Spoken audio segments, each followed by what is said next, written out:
দূরের মানুষ আপনাকে যখন ভালো মন্দ বলবে আপনার অতটা কষ্ট হবে না যতটা আপনার কাছের মানুষ আপনাকে ভালো মন্দ বললে কষ্ট হবে। যখন আপনার প্রিয় মানুষেরা আপনাকে পাথর ছুড়বে, এই পাথরের আঘাত সহ্য করা এত সহজ না। কাফেররা, ফাসেকরা, জালেমরা, মুশরিক, মুনাফিকরা পাথর ছুড়বে, সেই পাথর আপনি সৌভাগ্যের সাথে বরণ করতে পারেন, সেই রক্তক্ষরণে আপনার কষ্ট হবে না। প্রিয় মানুষদের দেওয়া অপবাদ, মিথ্যাচার, গীবত, তহমত, পাথর আপনাকে এত কষ্ট দিবে, এই কষ্টের লোড আপনি সহ্য করতে পারবেন না। আর যদি আল্লাহ পাক আপনাকে সহ্য করার ক্ষমতা দিয়ে দেন, ইনশাআল্লাহ আপনি এমন ব্যক্তি হবেন যে ব্যক্তির হাতে আল্লাহ রাব্বুল আলামিন ইসলামের ঝান্ডা উঠাই দেবেন ইনশাআল্লাহ।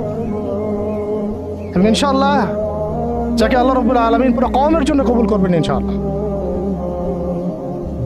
এবং পুরো শক্তি আপনার সামনে একদিন না একদিন পরাজয় বরণ করবেই, সময়ের ব্যাপার।